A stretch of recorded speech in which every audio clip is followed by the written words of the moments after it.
அனைவருக்கும் வணக்கம். நம்ம டிஎன்பிஎஸ்சியா இருக்கட்டும், டெட் எக்ஸாமா இருக்கட்டும், இந்த டாபிக் ரொம்ப ரொம்ப முக்கியம்.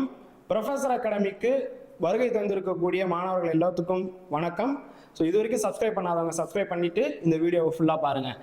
நம்பிக்கை வாக்கெடுப்பு ஃப்ளோர் டெஸ்ட் அப்படின்னா என்ன? ஸோ இப்போ உங்களுக்கு ஹிஸ்ட்ரியில் சில விஷயத்தை பார்க்கணும். எம்ஜிஆர் ஐயா இறந்ததுக்கு அப்புறம் அவங்களுடைய மனைவியான திரு ஜானகி அம்மாள் முதல்வராக பதவியேற்றாங்க. பதவி ஏற்று வெறும் 23 நாட்கள்ல அவங்களுடைய பதவியை இழந்தாங்க. காரணம் என்ன அப்படின்னு கேட்டால் சேம் நம்பிக்கை இல்லா வாக்கெடுப்பு தான். ஸோ அதாவது எதிர்கட்சிகள் முதல்வர் மீது இந்த ஃப்ளோர்ல நம்பிக்கை இருக்கா இல்லையா நிரூபிக்கணும் அப்படின்னு சொல்லிட்டு கொண்டு வருவாங்க. அப்படி கொண்டு வரும்போது 234 பாதிக்கு மேல 50% +1 வாக்கெடுப்புல அவங்க ஜெயிக்கணும். அப்படி ஜெயிக்கலனா பதவி இழக்க நேரிடும். அப்படி இழந்ததுனால அதன் பிறகு அதனை தொடர்ந்து ஆர்டிகிள் 356 பயன்படுத்தி குடியரசுத் தலைவர் ஆட்சி அமலுக்கு வரும். ஸோ இதுதான் நடந்தது. ஸோ இப்ப கண்டிப்பாக இந்த மாதிரி சிச்சுவேஷன் வர வாய்ப்பு உள்ளது. ஏன் அப்படின்னா இப்ப சபாநாயகர் தேர்தல் நடந்து முடிஞ்சிருக்கு. ஸோ இதுக்கு அடுத்தே பாத்தீங்கன்னா என்ன பண்ணுவாங்கன்னா ஃப்ளோர் டெஸ்ட், நம்பிக்கை வாக்கெடுப்பு. எதிர்கட்சி கோரினால் இது நடக்கும், இல்லைன்னா இது நடக்காது. ஓகேங்களா? ஸோ எதிர்கட்சிகள் கையில தான் இது இருக்கு. எதிர்கட்சிகள் இந்த ஃப்ளோர் டெஸ்ட் பண்ணுங்க அப்படின்னு சொல்லி கேட்கும் பட்சத்தில் இந்த நிகழ்வு நடக்கும். ஸோ இதுனா என்ன? ஸோ நம்ம தெரிஞ்சுக்க வேண்டியது, கொஸ்டின் கேட்கக்கூடியது ஆர்டிகிள் 164 எஸ்ஆர் பொம்மை வழக்கு 1994. ஸோ இதை பத்தி கண்டிப்பாக கேட்பாங்க எக்ஸாம்ல. சரி, first floor test. What is floor test? S R Bommai அப்படிங்கிறவங்க யாருன்னு கேட்டா கர்நாடகா மாநிலத்துடைய முன்னாள் முதல்வர். அவருடைய அந்த ஆட்சியை பார்த்தீங்கன்னா ஆளுநர் கலைச்சிட்டாரு. ஸோ இதனை தொடர்ந்து பார்த்தீங்கன்னா மைசூருடைய ஹைகோர்ட்டுக்கு போனாரு. அதாவது கர்நாடகாவின் ஹைகோர்ட். அதுலயும் பாத்தீங்கன்னா முடியலன்னு சொல்லும் போது சுப்ரீம் கோர்ட் ஆஃப் இந்தியா கிட்ட பாத்தீங்கன்னா வழக்கு தொடரப்பட்டுச்சு. அவங்க மட்டும் இல்லாம மற்ற மாநிலங்கள், குறிப்பா ஹிமாச்சல பிரதேஷ், பஞ்சாப், இந்த மாதிரியான மாநிலங்களுடைய முதல்வர்கள்லாம் சேர்த்து இந்த ஆர்டிகிள் 356 மீது சில வழக்குகள் வச்சிருந்தாங்க. ஸோ அதனால எல்லா வழக்கையும் ஒன்னா சேர்த்து ஒரு தீர்ப்பு வழங்கப்பட்டுச்சு. அந்த தீர்ப்புல என்ன சொல்லியிருப்பாங்கன்னு கேட்டா, இந்த ஃப்ளோர் டெஸ்ட் அப்படிங்கிறது கண்டிப்பா நடத்தியே ஆகணும். பெரும்பான்மையை நிரூபிக்கும் இடம் ஆளுநருடைய அலுவலகம் அல்ல, அது சட்டமன்றம் தான் அப்படின்னு சொல்லப்பட்டிருக்கும். ஸோ இதுதான் எஸ்ஆர் பொம்மை வழக்குடைய முக்கிய சாராம்சம். ரைட். ஸோ அப்ப சட்டமன்றத்தில் தான் ஃப்ளோர் டெஸ்ட் நடத்தணும். ஒரு முதல்வருக்கு, அதாவது சீஃப் மினிஸ்டருக்கு பெரும்பான்மை பாத்தீங்கன்னா உறுப்பினர்களுடைய நம்பிக்கை எங்க கிடைக்கணும்னு சொல்லியிருக்கிறாங்க, இருக்கிறதா என்பதை நிரூபிக்கும் நடைமுறை தான். ஸோ இது யார் கேட்கலாம் அப்படின்னு கேட்டா, ஒன்று கவர்னர் இல்லைன்னா கோர்ட்டு கேட்கலாம். இது எங்க பண்ணணும் அப்படின்னு கேட்டா அசம்பிளி ஹாலில் தான் பண்ணணும். சப்போஸ் இது பார்த்தீங்கன்னா ஜெயிக்கல அப்படின்னா சிஎம் ராஜினாமா பண்ணணும். இதே நிகழ்வு எப்பெல்லாம் நடக்கும் அப்படின்னு கேட்டா, இப்ப மம்தா பானர்ஜி மேம் ராஜினாமா பண்ண மாட்டேன்னு சொன்னாங்கல்ல, அப்பயே இதே மாதிரி நிகழ்வு நடக்கும். ஸோ நோ கான்ஃபிடன்ட் மோஷன் அப்படின்னு சொல்லிட்டு ஒரு தீர்மானத்தை கொண்டு வருவாங்க. ரைட். சரி, இப்ப அடுத்தது இந்த நோ கான்ஃபிடன்ட் மோஷன் சொல்லும் போது இந்த எஸ்ஆர் பொம்மை வழக்குல என்ன இருந்துச்சு அப்படின்னு சொல்லி பார்க்கலாம். ஏற்கனவே நான் ஷார்ட் இன்ட்ரோ கொடுத்திருப்பேன். ஸோ இங்க பாருங்க, சட்டமன்றத்தில் தான் அந்த நிகழ்வு, அதாவது நம்பிக்கை இருக்கா இல்லையா, ஸ்ட்ரென்த் நிரூபிக்கும் இடம் சட்டமன்றம் தானே தவிர்த்து வேற ஆளுநர் அலுவலகம் கிடையாது. ஆளுநர் தன்னோட விருப்பப்படி சிஎம் பதவி நீக்கம் செய்யலாமா அப்படின்னு கேட்டா செய்யக்கூடாது. தன்னோட சுய விருப்பத்தின் அடிப்படையில செய்யக்கூடாது. அப்படிங்கிறதுக்காக தான் இது கொண்டு வந்திருக்காங்க. முன்னாடி எப்படி இருந்துச்சுன்னா செய்யலாம்னு இருந்துச்சு. அதன் பிறகு இந்த சுப்ரீம் கோர்ட் தீர்ப்பின் பிறகு என்ன வந்துச்சுன்னா, ஃப்ளோர் டெஸ்ட் மட்டும்தான் அவரை சிஎம் மாத்தணும், இல்லைன்னா மாத்தாது. ஓகே. சோ இப்போ 9 நீதிபதிகள் கொண்ட அமர்வு, கான்ஸ்டிடியூஷனல் பெஞ்ச் சொல்லியிருப்பாங்க, இந்த ஆளுநர் விருப்பப்படி எல்லாம் செய்ய முடியாது. ஓகே.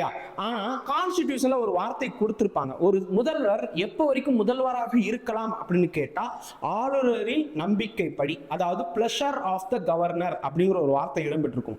அது எப்போ அப்படின்னு கேட்டா இந்த வழக்கில் உட்பட்டு தான் நடக்குது. ஓகேங்களா? ஆர்டிகிள் 356 ரூல் பாத்தீங்கன்னா அம்பேத்கர் அவர்கள் டெத் லெட்டர் அப்படின்னு குறிப்பிட்டிருப்பாங்க.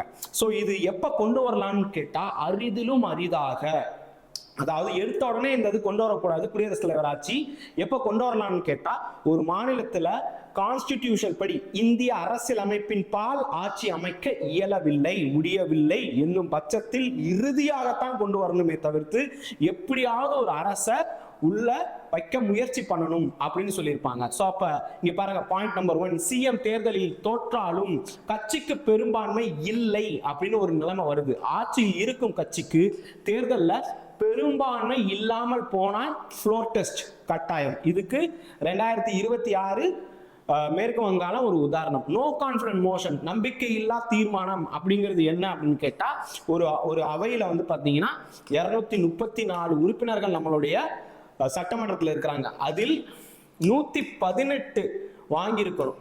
அது வந்து என்னன்னா, ஒவ்வொரு எம்எல்ஏ ஒவ்வொரு வாக்கு கொடுப்பாங்க. இந்த முதல்வருக்கு நான் என்னுடைய சப்போர்ட் கொடுக்குறேன் அப்படின்னு சொல்லிட்டு அங்க வந்து ஓட்டெடுப்பு நடக்கும். அந்த ஓட்டெடுப்புல அந்த முதல்வருக்கு, அதாவது இப்ப இருக்கக்கூடிய திரு சி ஜோசப் விஜய் அவர்களுக்கு 118க்கு மேல கான்பிடன்ட் வரணும். அப்படி வந்தா ஆட்சி தொடரும், இல்லாத பட்சத்துல வெளியேற்றப்படுவார். இதுவும் எங்க நம்ம பார்க்கலாம்னு கேட்டா, வாஜ்பாய் அவர்கள் 1999 ஒரே ஒரு வாக்கு இல்லாததுனால பிரதமர் பதவியை இழந்தார். ஜெயலலிதா அம்மா வந்து அவங்களுடைய ஆதரவை வந்து பார்த்தீங்கன்னா வாபஸ் வாங்கியிருப்பாங்க. அதனால இது நடந்திருக்கும். சிஎம் ராஜினாமா மறுத்தால், அதைத்தான் வந்து முன்னாடி மேற்கு வங்காளத்தை நான் உதாரணமா கொடுத்தேன். மம்தா பானர்ஜி மேம் என்ன சொன்னாங்கன்னா, இது வந்து ஏதோ ஒரு கோல்மால் நடந்திருக்கு, ஸோ அதனால நான் வந்து சிஎம் பதவியை ராஜினாமா பண்ண மாட்டேன், கோர்ட்டுக்கு போவேன்னு சொல்லியிருப்பாங்க. ஆளுநர் என்ன பண்ணியிருப்பாருன்னா டிஸ்மிஸ் பண்ணியிருப்பாரு. ரைட். ஸோ இது டிஸ்மிஸ் ஏன் பண்ணாங்கன்னா, அவங்களும் தோத்துட்டாங்க, அங்க வந்து பெரும்பான்மை இல்லை. அவங்க கட்சி வந்து பார்த்தீங்கன்னா ரொம்ப கம்மியான சீட்ஸ் தான் ஜெயிச்சிருந்தாங்க, பிஜேபி அதிகமாக இருந்துச்சு. அதனால ஃப்ளோர் டெஸ்ட் நடத்தல, ஆட்டோமேட்டிக்காக டிஸ்மிஸ் பண்ணாங்க. சப்போஸ் அதிகமாக ஒரு தொங்கு சபை மாதிரி இருக்கும் பட்சத்தில் கண்டிப்பாக ஃப்ளோர் டெஸ்ட் பண்ணியிருப்பாரு. ஸோ ஃப்ளோர் டெஸ்ட் எப்படி நடக்கும், step by step procedure. So first ஆளுநர் வந்து ஒரு தேதி குறிப்பிடுவார். அந்த தேதி வந்து அது அவருடைய டிஸ்கிரிஷனரி பவர்ல இருக்கும். அந்த தேதியில தான் ஃப்ளோர் டெஸ்ட் நடக்கும். சட்டமன்றம் ஸ்பீக்கர் தலைமையில கூடும். இப்ப ஸ்பீக்கர் கொண்டு வந்துட்டாங்க, ஓகேங்களா? அதாவது சட்டமன்றத்துல தலைவர் சபாநாயகரை கொண்டு வந்துட்டாங்க. ஸோ அப்ப அவர் தலைமையில அந்த செஷன் நடக்கும். அந்த செஷன்ல தீர்மானம் வந்து பாத்தீங்கன்னா சிஎம் தான் மீது நம்பிக்கை இருக்கும் தீர்மானம்னு கொண்டு வருவாரு. சப்போஸ் எதிர்கட்சிகள் கொண்டு வர்றாங்கன்னா நம்பிக்கை இல்லா தீர்மானம்னு கொண்டு வருவாங்க. ஓகேயா? சோ இங்க பாருங்க, சிஎம்ஏ கொண்டு வந்தா கான்ஃபிடன்ட் மோஷன், எதிர்கட்சிகள் கொண்டு வந்தா நோ கான்ஃபிடன்ட் மோஷன். இப்படி கொண்டு வந்து ஒவ்வொரு எம்எல்ஏவும் எஸ் நோ அப்படின்னு கிளிக் பண்ணணும். எஸ் அப்படின்னா அவருக்கு ஆதரவு இருக்குன்னு அர்த்தம். நோ அப்படின்னா அந்த தீர்மானத்துக்கு, இப்ப நம்பிக்கை இல்லா தீர்மானம் கொண்டு வந்து 118 வந்து பாத்தீங்கன்னா 118க்கு மேல இதுக்கு டிக்கு விழுந்துச்சுன்னா அந்த நேரத்துல அவருடைய என்ன சொல்ல முதல்வர் பதவியை பறிபோகும். ஓகேங்களா? அவையிலேயே வாக்களிக்க வேண்டும். இதுக்கு ப்ராக்ஸி எல்லாம் கிடையவே கிடையாது. வாக்கு எண்ணிக்கை வந்து பாத்தீங்கன்னா எவ்வளவு அப்படிங்கிறதையும் ஸ்பீக்கர் தான் அறிவிப்பார். இந்த இடத்துல டை அப் ஆகுதுன்னு வச்சுக்கோங்க. அதாவது ஒரே சேர 117 ஆகுதுன்னு வச்சுக்கோங்க. ஏன்னா 117 234 இருக்கும். ஸோ அப்ப இந்த இடத்துல 117 ஆகாது, 116 இருக்கும். இந்த இடத்துல ஒருத்தர் ஆப்சென்ட்னு வச்சுக்கோங்க, ரைட்? இல்லைன்னா ஒரே நபர் 2 தேர்தலில் 2 இடத்துல போட்டிட்டு இருக்காரு. ஸோ அதனால ஒன்று ராஜினாமா பண்ணிட்டாரு. ஃபார் எக்ஸாம்பிளுக்கு திருச்சி, பெரம்பூர் இந்த மாதிரி. ஸோ அப்போ அந்த இடத்துல இந்த 116 சொல்லும்போது 232 தான் இருக்கும். இந்த டயத்துல சபாநாயகர் தன்னுடைய வாக்கை செலுத்தலாம். அது எங்க வேணாலும் இருக்கலாம், அது அவருடைய சுய முடிவு. சப்போஸ் அந்த 116 + 1 117 பெரும்பட்சத்தில் அந்த ஆட்சி தப்பு. ஸோ இதே விஷயம் தான் வந்து திரு எடப்பாடி அவர்களுக்கும் நடந்துச்சு. ஸோ அது என்னன்னு கேட்டா, மொத்த உறுப்பினர்கள் எண்ணிக்கை மொத்த எண்ணிக்கை வந்து பாத்தீங்கன்னா 234 இருக்கும் பட்சத்துல இது 118. சப்போஸ் அது குறைஞ்சிச்சு மாறிச்சுன்னா நிச்சயமா இந்த மெஜாரிட்டி நம்பரும் மாறும். ஓகே, இந்த மேஜிக் நம்பரும் மாறக்கூடும். ஸோ நம்ம எக்ஸாம்ல வந்து பாத்தீங்கன்னா இந்த மாதிரியான கொஸ்டின்ஸ் கேட்க வாய்ப்பு இருக்கு. நல்லா கவனிச்சுக்கோங்க. வெற்றி பெற 118+ வேணும், 118 விட கூடுதலாக வேணும். சிஎம் பதவியில் தொடர்வார். தேர்தலில் தனிப்பட்ட தோல்வி, அதாவது சிஎம்ஏ தோத்துட்டாரு அப்படின்னா கூட 6 மாசம் வரைக்கும் அவரால் சிஎம்மா இருக்க முடியும். அதற்குள் அவர் ஏதாவது ஒரு தொகுதியில் நின்று ஜெயிக்கணும். ஓகேங்களா? ஸோ அதான் இங்க சொல்ல வந்திருக்காங்க, ரைட்? இதுக்கு வந்து ஆர்டிகிள் 164 கீழ் 4 சொல்லப்பட்டிருக்கு. வாஜ்பாய் அவர்களுக்கு இதே நிலைமை தான் நடந்துச்சு. அதே மாதிரி சப்போஸ் 118 கீழே வந்தா என்ன ஆகும்? உடனடியா ராஜினாமா செய்யணும்.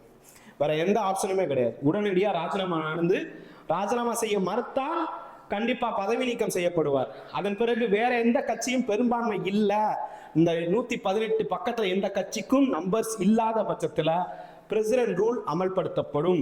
ஸோ இந்த பிரசிடென்ட் ரூல் எடுத்த உடனே போடக்கூடாது அப்படிங்கிறதுக்காக தான் இந்த கேஸ் வந்துச்சு. அதே மாதிரி சர்க்காரியா கமிஷன் பற்றி நீங்கள் தெரிஞ்சுக்கணும். வேறு சில வீடியோவில் நான் அதை பற்றியெல்லாம் சொல்கிறேன்.